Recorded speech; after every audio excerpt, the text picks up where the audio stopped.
All right. Well, my watch has 5 after, even though the clock here is 3 after. So we're going to start anyway. Because, I looked around and I thought, okay, 10 after used to be our dedicated late start time. And so I've been moving us back a little bit. We've been starting at 5 after. So we're going to go 3 after now because everybody's here. It's just amazing. So we're going to pick back up in Deuteronomy. We're in chapter 15 today. We plowed through 5 chapters last week. Yes, we had to take a little breath in that. So yeah, we burned through those. We'll see how far we get today. So we're in 15. I'm going to check off my boxes here. So we start in 15 with talking about canceling debts. Something we could probably all still relate to today because it's hard to not have debt of some sort, even if it's not financial. A lot of times we're indebted to other people for any varying amount of things. Just even a friendly conversation you can be indebted to someone about. So that's just my little aside. Sorry. So in 15, he talks about canceling debt of the Israelite nation every 7 years. So you get 7 years where you can have maybe debt built up or other people owing you. But at the end of the 7th year, you wipe it clean, it's clean slate, the debt is no more. And that's not to say that all debt comes due. It's to say that all debt is forgiven. So it's not every 7 years you must pay. You cancel the debt. So that's very different than debt being due. So he specifically talks about you cancel any loan to a fellow Israelite. It's okay to require payment from foreigners, though. Okay, so he's continuing to set the Israelite nation apart from others. It's okay to collect debt from others, but not your fellow Israelites. And so I'm going to tell you right now, I struggle with a little bit of things here in 15, so I'm going to have to talk about them and maybe somebody else can help me understand it a little better. In verse 4, he says, none should be poor. Okay, so nobody in the land, no Israelite, should be poor. Now, maybe there's something in the definition of what poor is or means, but none should be poor. And he indicates the land is richly blessed. So, in essence, there's no reason for anyone to be poor. There's no reason that should happen. But then there's, kind of the asterisk. Well, that's as long as you follow the rules, right? So there's kind of this indicator that as long as you obey and follow the commands and the rules that he's setting out, you're still going to be taken care of to the point that you won't be in debt. You won't be poor. That's kind of what it seems. He indicates that the nation, Israelite nation, will lend to many nations, but borrow from none. So they will be known as a source to provide for others, sharing in what's been given them. But that's a lend, that's not a give necessarily, right? So they will receive something back for that. More notably, though, they will be borrowing from no one. Again, the message being God's providing for you. There's no reason you will need to borrow from anyone else. So much so that you just won't even do it. Even if you think it might be a great idea. He says, you won't. You will not borrow from anyone else. But then there's a little challenge. And he says, don't be, at least in the NIV, don't be tight-fisted with the Israelites who are poor. And that's verse 7. This is my first thing I don't understand for me. Verse 4 told us no one should be poor. Verse 7 says don't be tight-fisted with the Israelites that are poor. So I'm not sure how they get to be poor when he's said they shouldn't be poor. So I'm struggling with that just a little bit. It's relative as a comment. That's very likely something we need to consider. So don't be tight-fisted with Israelites who are poor, especially when it's close to the 7th year. So as you get near the time of forgiving, canceling the debt, don't be extra hard and firm and go seeking collection because you know the 7th year is about to come and you have to wipe it away. Don't try to catch up. Don't set your loan rates, your loan terms for 6.5 years. so that they all come due 6 months before you have to forgive it. I think he's kind of saying, don't play the human game here. The idea is let them be paying you back throughout those 7 years, but at the end of the seventh, you consider it paid in full. It's done. Most likely for me, I'm going to assume that's because, again, he's providing for them. He's provided so much and in so much abundance, as we've talked about in weeks past. By the end of 7 years, you've got enough extra stuff built up from regardless of whatever else you loaned out and what's still due you. You don't really need that coming back in because you've been provided with enough already. That's how I'm assuming that's really kind of how that went. So here comes the third piece of things I don't understand well. Verse 11, there will always be poor people in the land. So here's my three-part struggle. Verse 4, none should be poor. Verse 7, don't be tight-fisted with Israelites who are poor. And verse 11, there'll always be poor people in the land. So I'm struggling with that one myself just a little bit. If anybody's got a thought or a comment other than it's relative, which is something we could maybe assume. We got a mic coming. Hang on 1 second. There it is. There's always illness, death of the father, so that the widow and children are poor. I mean, okay. When you have things that have nothing to do with the blessing on you if you've been planting your crops and that kind of stuff, right. Those people will always be poor. Right. Zoomers, in case you didn't catch the very first part, that was, there's always potential that there's death. Maybe the head of the family passes, and so there's other circumstances. Anyone else with a potential thought? We got one more.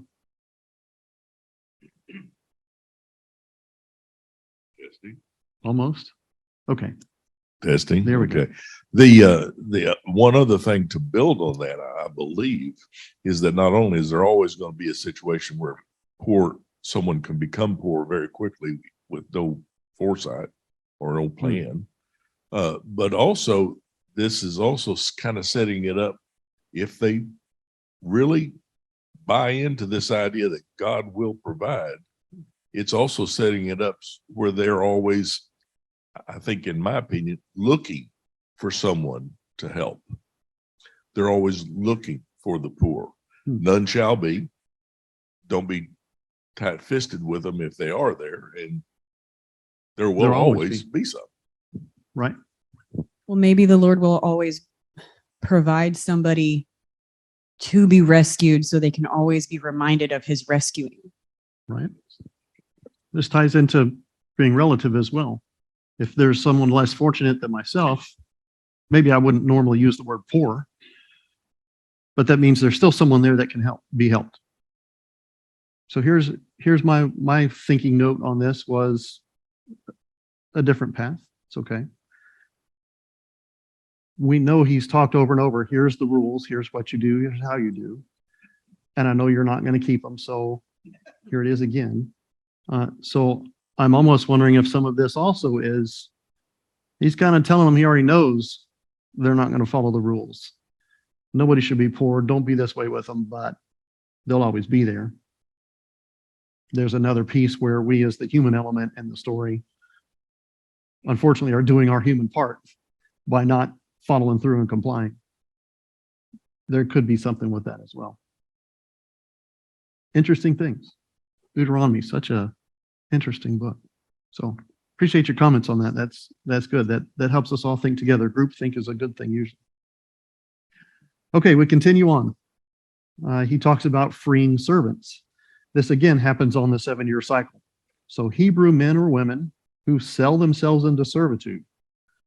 Right? So this is not a forced slavery thing. This is people that say, I will be your servant. I need things that you can provide. So they're basically bartering their service for whatever it is you're going to provide for them. And at the end of 7 years, you are to free them. So no matter what kind of agreement you have in place, 7 years, they've done their amount of service. They're freed from whatever it is that you've established with them. And during that time, again, because of the abundance that's happening or going to happen, you'll be well supplied from the flock, the threshing floor, and the winepress. So basically, all of the things of significant value in that time. You will have plenty, and they will have plenty because they've helped you. So he reminds them, you were slaves in Egypt before. Remember that? These folks don't remember, but it's been their generations that have passed that story down, right? We know that all of the time in the desert, etc. So these folks haven't been in Egypt, but certainly they have been taught. They know the story and their history of coming out of Egypt. And he says, the Lord blessed you when he brought you out of Egypt and brought you out of that slavery. So you need to have the same mindset. You need to do the same to continue passing that down. If nothing else, it's a real good reinforcement of there was slavery in Egypt and God released you from it. So when people experience some degree of slavery or servitude now in the nation, you will be released from it because of God. So I think maybe it's another learning tool that every 7 years, you're going to get a very personal reminder of where you come from to help reinforce that education and training you should have gotten. So do the same as God did. Free the people. And if those people that are your servants in servitude to you, if they don't want to leave, and they say, okay, it's the end of 7 years, I'm free, but I don't want to go. I love you and your family, and I'm doing well, obviously, again, the abundance picture, then they can opt to stay. But if they do stay, they're now a servant for life. So therein stops the 7-year reset. So it's not, I want to stay 7 more years. If you stay past the 7, you're committing to stay forever. And maybe that's appropriate for some. Maybe that's desirable for some. Otherwise, I don't think he'd be telling them that. So there are situations where you could have a lifelong service, but it goes through this process. They have had the opportunity at 7 years to be released from it. They've chosen to stay. That's some interesting things. So he continues on then, if you have freed your servants at 7 years, and he says, they provided twice what a hired hand would have done. So that's interesting to me. If you hire somebody to work, but if you have someone that's become your servant through an agreement of some sort, they have provided twice what the hired person would have done. I don't know how to rationalize that other than thinking through, like, for us today, we have hours that we work and then we have hours that we don't work. Maybe this is the same. Your servant is there 24/7. That's their life job now. There isn't anything else. So they've done more, they've engaged more. Maybe they're not kind of come and go. I heard this person for a week and then a different person for the next week. These folks are there, so they've built up some consistency. They kind of know the routine, they know the process. They're probably a lot more efficient, and you don't have to retrain them because they've been there. Likely some of those things. Bottom line here is he's saying you're better off because of their service, because they chose to come in and be your servant for the 7 years. You're now better off than if you had had to go and hire people. If you're hiring people, you're paying them. Your servants you're not paying, but you're also providing for them. You're giving them somewhere to stay. You're probably providing them food. Where else are they going to get it if they're serving you all the time? So there is a financial piece here. Instead of paying people, you're just providing differently, more directly, instead of through money or some other trade. But bottom line is, you're better off because of these people that have become your servants and served you for these 7 years. And then we get into the firstborn animals. Okay. So he tells them, set apart your firstborn male of the herds and flocks. So firstborn male animal, set it aside. That's for the Lord. Now the people are still going to eat those animals. They're still going to do that. These are not necessarily sacrifice and it goes away. You're going to eat them each year in the presence of the Lord. at the place he chooses. So he's going to tell you, you will gather your firstborn male of flocks and herds, and you're all going to go travel and go to whatever place he's determined, and there you will eat together. That's what you're doing with them. So it's not set them aside and then sell them. There is something to be done. You just have to be careful. This is not for you to do whenever, however, and wherever you want. He's very clear. You do this where God has said, in God's presence.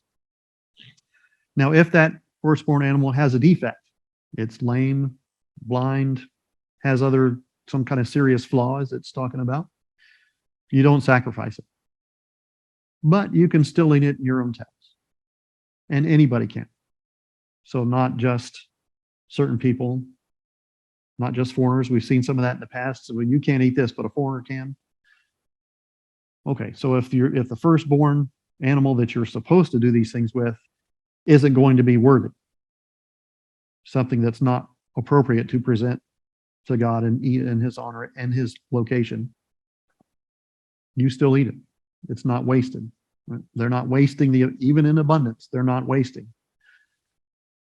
You still eat it. You just don't go travel it to the place God said to go and eat in his presence. That doesn't fill the requirement of what he needs. He needs the perfect. They reiterate again, you don't drink the blood. You pour that out on the ground. And I think what's interesting to me is that we hear these stories a lot throughout, especially the Old Testament, about the firstborn of this, the firstborn child, the firstborn male, the firstborn, all of these things. Those are like, that's it. That's the pinnacle. If you're the firstborn, you're the inheritance line. You're where everything goes. So what's interesting to me with this point is there are firstborns that are referenced here that are also very clearly described as some will not be acceptable. Some are not perfect. Some will not create that line to God. But at the same time, there is no waste, right?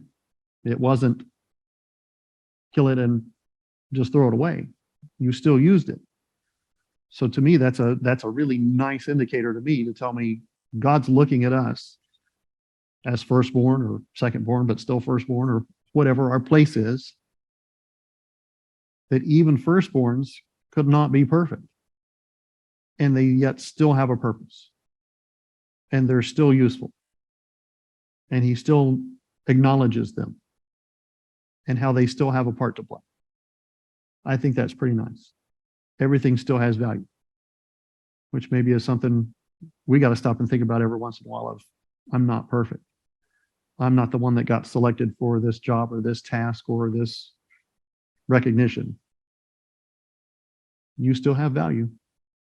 He's been clear about it, even in this realm, where they're just simply talking about sacrificing an animal to God. If it's not acceptable to him, there's still a part to play, and it's still important. I thought that was kind of a neat thing. So that wrapped up chapter 15. Okay. On to 16 we go, pressing ahead. Okay, we get to talk about Passover a little bit. Now, best I can tell, there's more than one and different kinds of Passovers that are talked about. So in chapter 16, this piece of Passover is in the month of Aviv. I don't know if I'm saying that right. Aviv, A-V-I-V, which lines up with the biblical lunar New Year. Okay, so there's a new year that doesn't line up with our January 1. It's biblical lunar. It's hard to say together. I believe if you look on your calendars now, you'll find it Rosh Hashanah. And I'm probably saying that wrong as well, but that's okay. Yeah, we're getting there, Michelle. So that's the Jewish New Year. Okay. Now that is specifically tied to an ecological function. It's when the barley has ripened. That's what triggers the Jewish New Year. It's generally, from what I could, Google's my friend, is generally mid-March to mid-April. There's a range in there, obviously. There's not one set day on our calendar that suddenly things are ripe and it happens that way every year. It fluctuates a bit. So there's about a month, mid-March to mid-April, when the barley generally ripens. That's what starts the month of Aviv. Am I getting that right, Danny? Do you know? AVIV? Okay. He says good. He said close enough. That's good. Okay. So that's the context here. So they're talking about a specific time period where the barley is ripe. That's what starts this process of this particular piece of Passover. And so he says, you need to remember, because this is when you were brought out of Egypt. And we did it at night. So think again, just rewind for a second, just think about the impact. This isn't the part of the story where we're really talking about when they left Egypt. But now, given this context, think about the impact to Egypt when the people left. Right? There's all their slaves leaving. They didn't want them to leave. Remember all the plagues that led up to it? So this is happening right before harvest time. Like the worst time you want to lose all your slave force is when you got big work to do out in the fields. So all of the plagues kind of spaced it and timed it just right so that the impact to Egypt was full on. You've had these plagues that's probably destroyed a lot of the crops anyway, we know that. But whatever's left that they have the meager a bit they get to survive on, and now the slaves are gone. That's the timing context here. So again, we're not really talking about leaving Egypt, but just consider that. It kind of makes that leaving Egypt and the timing of that and everything that led up to it just, okay, it's a little more vivid imagery now. There's more to it than just the words we read before. And go, okay, they left Egypt. Think about the impact that was happening and that timing that God chose and how he placed the plagues to space it right at the right time so that it had maximum effect for both sides. The Israelite nation gets to leave and not have to do all that hard work. It's probably very, very difficult and painstaking. And the impact against the Egyptians for what they had been doing, even more. Okay. So it's tied to this time frame. And so he's saying, okay, we're gonna do these Passover feasts and all these things. We'll talk about some of these here in a minute. And when you eat these sacrifices, you'll be doing that in God's dwelling place, the place where he is present, the place he has indicated this is the place to do that. Not sitting around a campfire, not whatever else, the place he has established. That's where you're going to do these things. You're going to eat unleavened bread for 7 days as a bread of affliction because you left Egypt in haste. You left quickly. Now, granted, again, throughout the plagues, they may not have felt very quick, but suddenly the plagues are going on. It would have had an impact on these folks as well. So they probably had a bit of suffering to do as well. But then they left. So, unleavened bread for 7 days as a bread of affliction, which is different than another piece of Passover, which is the festival of unleavened bread. This isn't the same one. This one's different. I think we'll get to that at some point. It's not right now. Okay. During these festivals, you're going to sacrifice meat on the first evening. And he's very specific to say this can't remain until the next day. So it's the evening time of the first day. You're going to sacrifice an animal of some sort because there's meat to be had. You must consume it now. That evening and night, the next day, it's off limits, it's done. So we know, given the other pieces of context here, there's not a lot of tolerance for waste. You will eat, you will eat, you will eat. And at the end, so my assumption here is you're going to eat all of the meat that's been sacrificed. You're probably not tossing it out. Nothing up to this point has he said, hey, eat what you want, whatever's left, just cast it down by the river and something else get it. everything seems to have been built around, I've given you abundance and plenty, but you will not squander it. You will make use of all of it. Again, kind of think about the human piece of this. Well, if we have such abundance that we can afford to just cast things away and don't care and waste and ruin, how much do we really value the abundance we've been provided when we do that? We're not really acknowledging the value it has to us because we have so much. That's just a penny on the ground, who cares? So I think this is, again, another way of saying you're going to sacrifice the meat. And when you sacrifice it, you will consume it. He doesn't necessarily say you have to eat it all. But everything that we've seemed to have been led up to at this point, the expectation is you're going to eat it all because there doesn't seem to be a lot of happiness if we're going to waste things. That just kind of shows we don't value it that much. And I think he's been pretty clear up to this point. There's value in every single thing. So we don't want to waste that. And I think another piece of this then is maybe sharing is important. We kind of have touched on that many times about, well, now there aren't any poor. You can help them. Okay. Well, if you've got more meat than you can physically eat in that evening and overnight, find somebody else that needs some. You can share it. This is an easy way to make that work. You can share. So nobody's going to be poor. Nobody's going to go hungry. Nobody's going to not be able to participate. There's abundance. Your job is to go find the people that need it, not just cast it out. Okay. So this Passover sacrifice occurs on the first evening when the sun goes down, okay, in the evening. You roast it and eat it, and you return to your tents in the morning.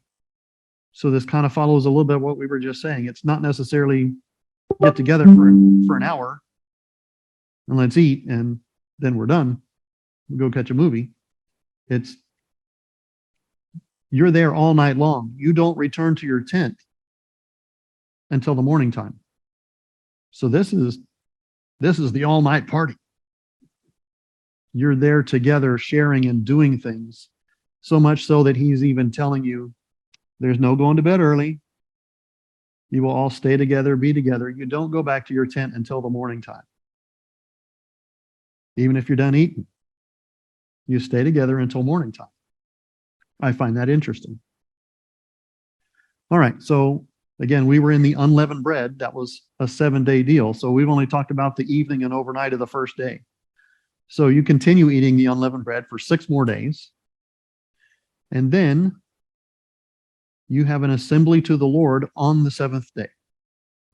So day 7, everybody's together again. You're assembling to or for the Lord. And you are to do no work. Okay, so this is the conclusion of this 7-day Passover.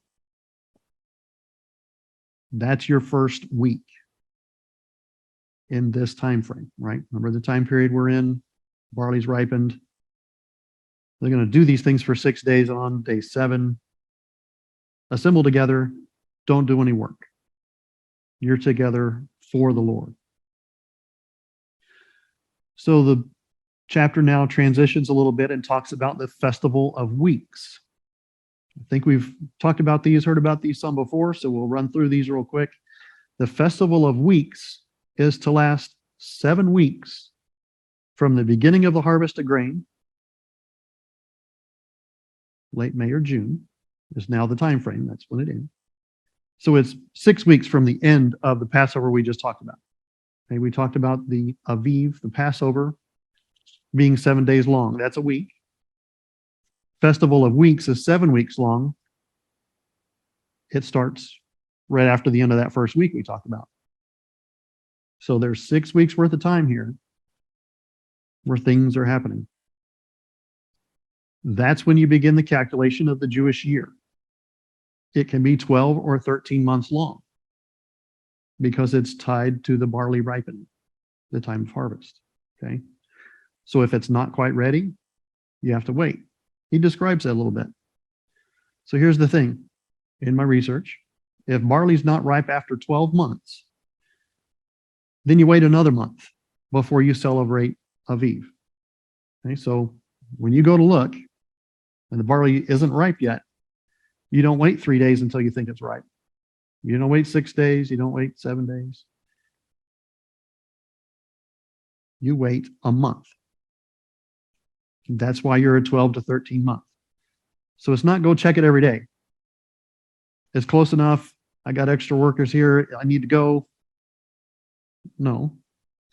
The prescribed day, you go and check. If it's not ripe, you wait an entire month before it's time to go back and do it again. That's when you start Aviv, start the week-long Passover with the unleavened bread. That's why you'll see sometimes a Jewish year starting either 12 or 13 months after the previous one. It all depends on when the barley ripens.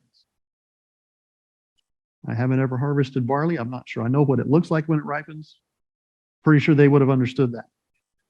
Think that not much fun as a comment. I'm no doubt. No doubt. Okay. So the new year is based on the ripeness of the barley. So we can kind of establish that.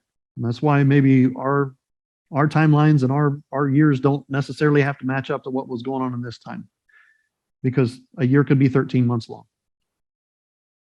So when you have a 13-month year, they call that a leap year, which is different than our leap year, obviously, right? We add 1 day every 4 years because of our circling around the sun. This is not that. They add an entire month based on when the barley becomes ripe. And they call it a leap year. You get an extra month, right? We kind of go crazy to get 1 extra day every 4 years. They potentially are looking like every year. Well, is it new year yet? I don't know. 12 months, 13 months. Let's see how it goes. You got to wait. So that's some pretty interesting things to me. Very much rooted in you're living by the land, right? It's telling you the cycle, not us what fits nicely on a little charted out piece of paper and we can number 1 through whatever. This is really tied to the land. What's going on in it? I found that interesting. All right. So you're also going to give a free will offering as you've been prospered. So think about that. You're going to give an offering as you've been prospered. You're in the land of abundance and plenty.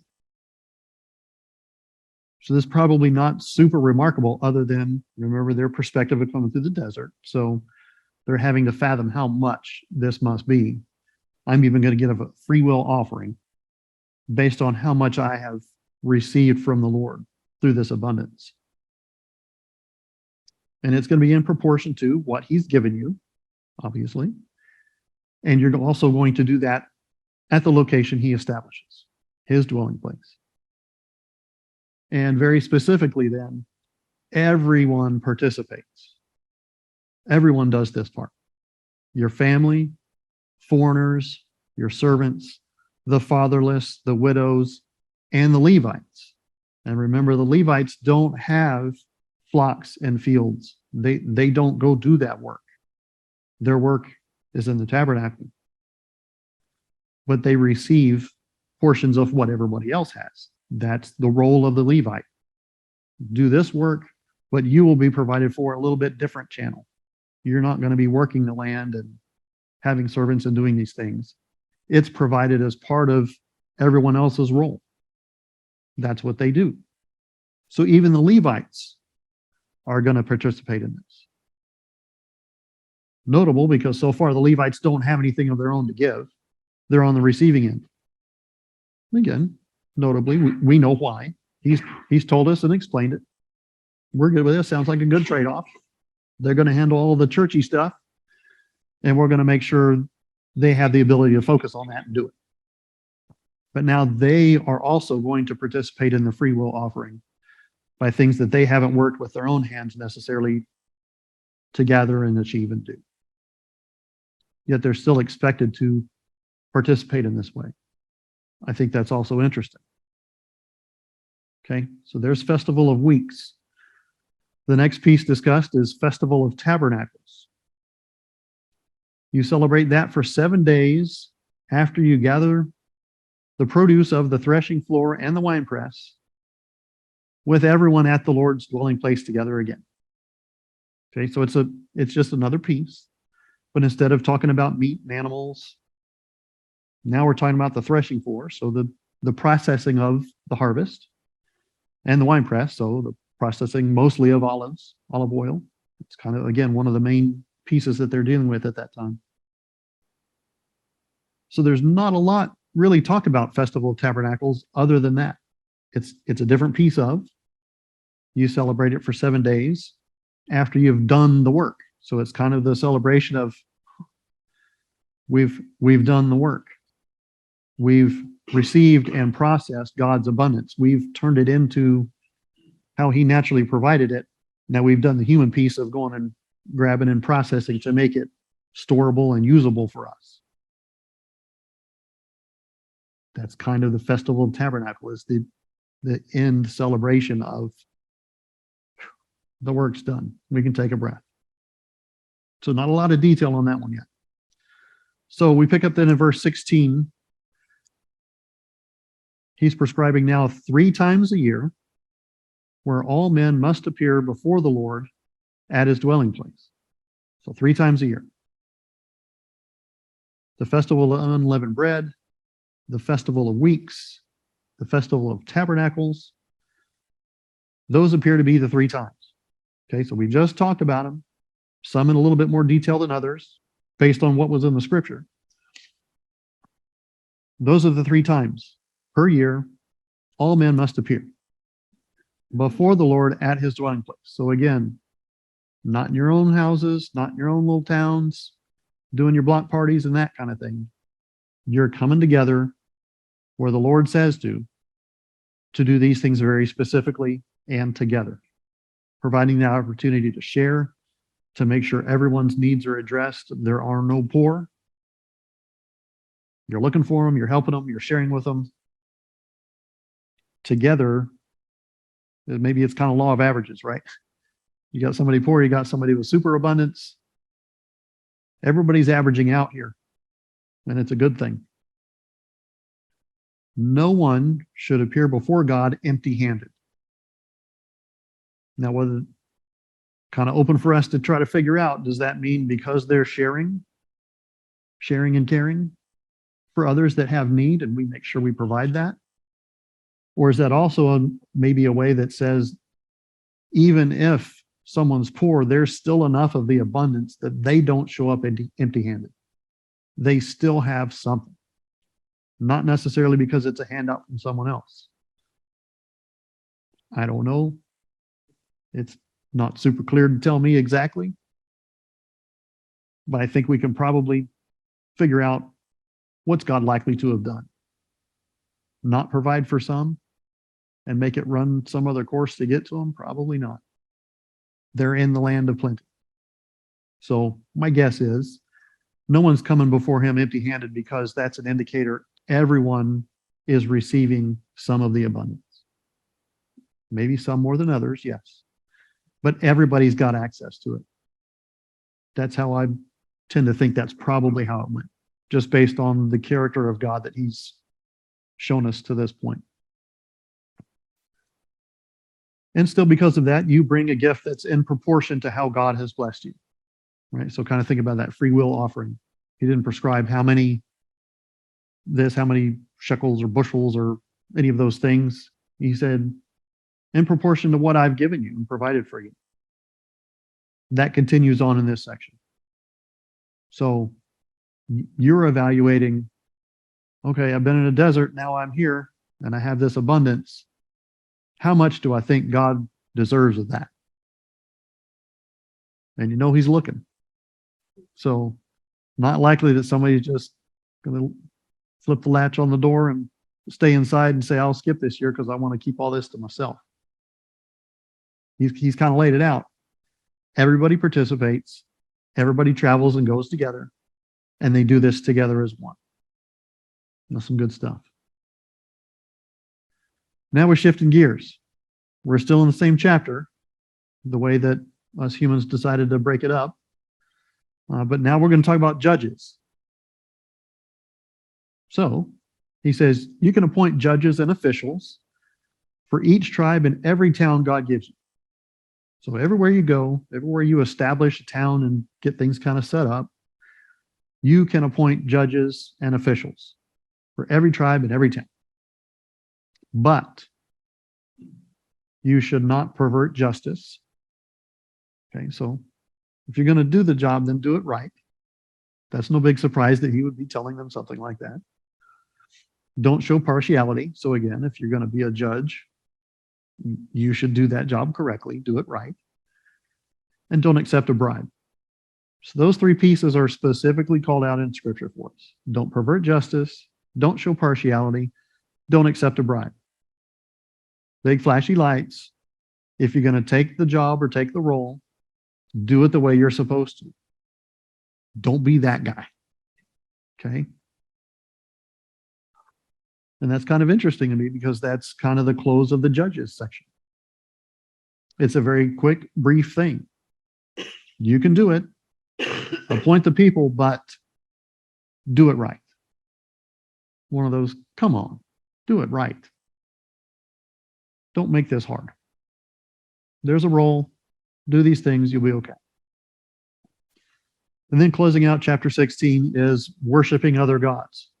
Now, we've certainly seen and heard about this a few times already. So he says, there to be no wooden Asherah poles. We've talked about Asherah before. In my notes, this is where I put in a little bit more. So we talked about it was one of the goddesses. There's a word here I can't pronounce, Ugaritic. Basically, Asherah is really supposedly more well-known in northern Syria. That area is kind of where Asherah was the big thing. So no wooden Asherah poles near the altar you build for God. Okay, so besides, it shouldn't exist because you should have already destroyed it.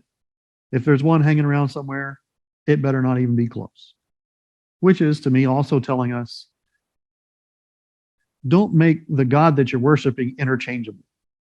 If there was a location where an Asherah pole was established because that was the altar or place you did those things to that other god or goddess, that other nation did those things, God's not there.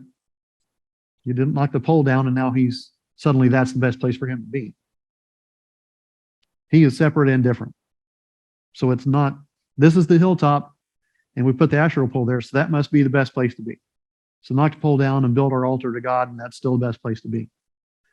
I think he's kind of given us the indicator here of saying, no, see, if you do that, then that just tells the next generation or the next nation coming through if something's going wrong. Well, there was this god or goddess, now there's this other god, and so now we're marching in and it's time for the next god to go in the same place. I think the indicator here is he's not an interchangeable God to them. He is the one and only. These others can't compare to begin with. But don't go back to the same place that's where we go and worship. No, you go to God and the worship happens. So it's not in the same place. He's being pretty clear about that. I don't want you to just knock that down and build something new and say, okay, we're set. You need to be thinking about this.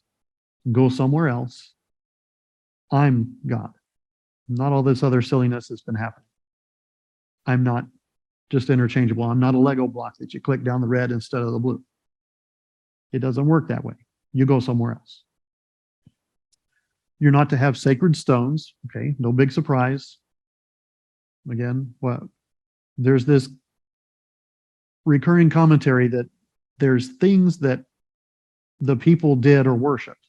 The wooden poles, the sacred stones, the golden calves. God says, why are you doing this? I don't look like a cow. I don't look like a wooden pole. I don't look like a rock. You don't know what I look like. So far, you should think I look like a pillar of fire or a cloud. Maybe we can come up with some materials today that kind of make us think of cloud or fire, but like back then, not so much, right? They didn't run over to Hobby Lobby and grab some pillow stuffing and little bit of blue spray paint. That didn't happen that way. So it's again another indicator. I'm not that. You shouldn't be doing those things. I don't care about stones. I don't care about wooden poles. That's not me. God's saying it's not me. I'm where you are. You are where I am. It's about presence, not about things. Specifically, again, closing this one out, and we'll have to close class. God hates those things. I mean, can you just imagine, like, from our limited perspective, think about the frustration of trying to convince someone, here's the way you do it. Here's how I want you to do it. Here's how you should do it. Here's all the reasons why and all the reasons why not. Why aren't you listening to me? And I'm telling you, I'm not that stuff, but you just keep on and on. I'd be asking, what's wrong with you? Go take a nap or something. It's not getting through to you. What's going on? I don't like these things. They don't represent me. They're not the way you're supposed to do it. You see, you're getting stuck in the human side of things, of having a thing. And I'm not a thing. I'm your God. And I'm here. And I've just told you about all these things you're to do, and you're to come here with me. And we do those together. And everybody participates. And everybody and everything has value. Can you imagine what our today world would look like if we all really internalized those pieces and said, I have value no matter what else is going on. I have value. And it's not, I have value. Look at me. It's not even that. It's knowing deep down that there is a deep value, that you are something to him, let alone something to your friends or your family or your spouse or the neighbor's kids that look up to you. He's not even that. You're something to capital H, him. If we really understood that and kind of forgot about the rest of this stuff that we get focused on, can you imagine what kind of life we think we'd be living? It's all right here. We just got to listen, and then we just got to trust, which again is kind of has been the main theme all throughout this. I've given you the information. It's now time for you to listen and do it and quit messing it up. He's got a plan. It's going to be pretty good. It's going to be perfect, as a matter of fact. We have to get out of the way. Okay, that closes 16. So we made it through 2 chapters today. We're back to our original pace. We'll have to fix that next time. So next week, I'm out of town. My apologies. So Danny's got class next week. I don't think he'll be working in Deuteronomy. He'll be doing some other revealing kind of things in a good way. And so we'll be together doing that, and I will pick up with you in chapter 17 2 weeks from today. And I thank you for your time.